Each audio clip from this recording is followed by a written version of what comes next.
dostlar, kanalıma hoş geldiniz.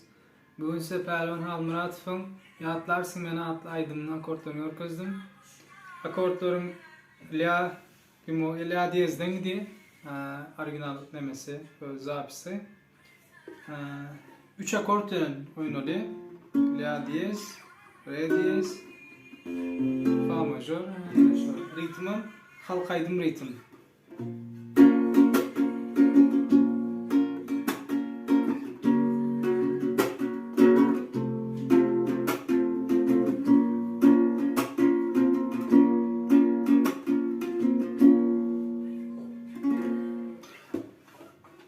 Video görünüz yaram olsa like koymayı, kanalıma AGZA olmayı aklını çıkarma.